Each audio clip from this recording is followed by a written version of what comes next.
Diplomatic passport crackdown. PM says government taking corrective action against abuse of the system, denies targeting young but admits Rowley will also lose privilege. By Akash Samaru. The government has announced a sweeping review of diplomatic passports and is set to claim one belonging to another former Prime Minister. Prime Minister Kamla Persad-Bissessar confirmed yesterday that Dr. Keith Rowley will also be asked to surrender his diplomatic passport after the state found hundreds of people were holding the documents despite not meeting the required criteria. The announcement came a day after former Prime Minister Stuart Young said he was instructed to return his diplomatic passport, making Rowley the next high-profile figure to be affected as the government moves to tighten control over one of the country's highest-level travel documents. Responding to questions from Guardian Media yesterday, Persad-Bissessar said the review was prompted after Trinidad and Tobago's international partners raised concerns about the issuance and possible abuse of diplomatic passports. The government was requested by our foreign counterparts to look into the issuance and abuse of Trinidad and Tobago-issued diplomatic passports, she said. Upon investigation, it was revealed that 985 persons possess diplomatic passports despite most of these persons not meeting the criteria for holding these passports. She stressed that the exercise was not directed at any one individual but represented a broad administrative overhaul, noting that diplomatic passports are intended for those representing Trinidad and Tobago at the highest levels of the state. Diplomatic passports signify that the holder represents the state internationally, she said. She explained that some current holders would instead receive official passports, others would revert to ordinary passports, while a smaller number would retain their diplomatic passports because they continue to qualify. MPM will therefore receive an official passport instead of a diplomatic passport, she said. Some other persons on the list will also receive official passports instead of diplomatic passports. Some will be removed entirely and given ordinary passports, and a few will retain their diplomatic passports.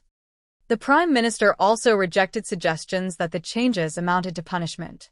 This is not a downgrade or any indication of wrongdoing by anyone who is being affected. It is simply corrective action being taken, she said. Asked whether Dr. Rowley would also lose his diplomatic passport, Persad-Bissessar confirmed this. Bearers of diplomatic passports are required to return them to the Ministry of Foreign and CARICOM Affairs when their overseas posting concludes, they retire, or they leave the qualifying political office, she said. He, Rowley, is retired and he is not representing the country in an official capacity. Therefore, he should not be in possession of a diplomatic passport. She said officials from the Ministry of Foreign and CARICOM Affairs would contact the former Prime Minister on the matter. I am advised that ministry personnel will contact him in due course and that he will be given an official passport instead of the diplomatic passport. Persad-Bissessar added that while an official passport carries several travel conveniences, it does not provide the protections associated with diplomatic status. He will still have many of the benefits and privileges afforded to holders of diplomatic passports, but will not be covered by diplomatic passport immunities. The Prime Minister sought to clarify misconceptions surrounding diplomatic passports, saying that while both diplomatic and official passports provide certain travel benefits, diplomatic immunity is not automatically attached to the document itself.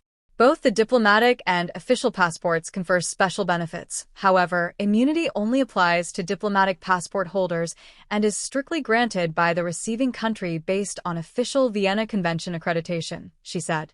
That means diplomatic immunity generally exists only where a holder has been formally accredited by the receiving state for official diplomatic duties.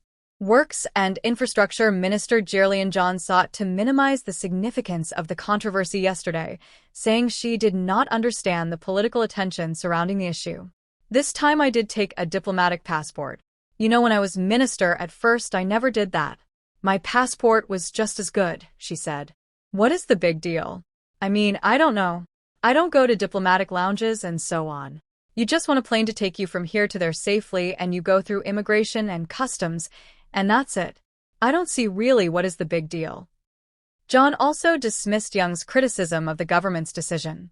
Stuart Young is a free person in a free country. He has a right to talk about what he wants to talk about.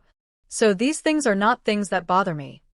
While Young on Thursday said he did not ask for a diplomatic passport, Guardian Media was reliably informed that on April 30, 2025, just 2 days after the People's National Movement lost the general election and 1 day before Prasad Basesar was sworn in as Prime Minister. A state official requested that a letter be prepared to facilitate Young's application for a diplomatic passport as a former Prime Minister. Guardian Media was told the official requested that the letter be prepared the same day for collection. The information appears to contradict Young's public assertion that he had not sought the document. On Thursday, Young said he had been asked to surrender the diplomatic passport, but requested that the government first make the request formally in writing, and Guardian Media previously reported that he remained in possession of the passport pending that written request. The latest development marks the second time the new administration has moved to remove an entitlement previously afforded to Young, after the government earlier brought legislative amendments to ensure he would not receive a prime ministerial pension after holding the office for around 42 days. A diplomatic passport is the highest category of travel document issued by the state and signifies that its holder represents Trinidad and Tobago at the highest diplomatic or governmental level. It is generally issued to the president, prime minister, cabinet ministers, the leader of the opposition, the chief justice, accredited ambassadors, high commissioners, career foreign service officers, and, in certain circumstances, eligible spouses accompanying diplomats on long-term overseas postings. Its primary purpose is to facilitate official diplomatic engagement, including international negotiations, summits, and bilateral or multilateral meetings. When used for official diplomatic duties, the passport serves as the mechanism through which the holder may be accorded diplomatic privileges and immunities under the Vienna Convention on Diplomatic Relations, subject to accreditation by the receiving country. Holders may also benefit from expedited immigration processing and broader visa exemptions in some jurisdictions. An official passport, sometimes referred to as a service passport, is intended for government personnel traveling overseas on authorized state business, but who do not hold diplomatic status. Recipients can include members of parliament who are not cabinet ministers, permanent secretaries, senior public servants, military officers, senior police officials, judicial officers, and technical specialists representing Trinidad and Tobago at regional or international meetings. The opposition People's National Movement, PNM, has condemned the government's decision to revoke former Prime Minister Young's diplomatic passport, describing it as politically motivated. In a statement yesterday, PNM Chairman Marvin Gonzalez accused the Prasad Basesar administration of pursuing revenge, pettiness, and political victimization instead of governing the country. Gonzalez argued that Young's service as prime minister could not be erased and said withdrawing his diplomatic passport would not diminish his legacy. He maintained the opposition remained undeterred, insisting the party would continue defending Trinidad and Tobago and would ultimately return to government through the support of voters.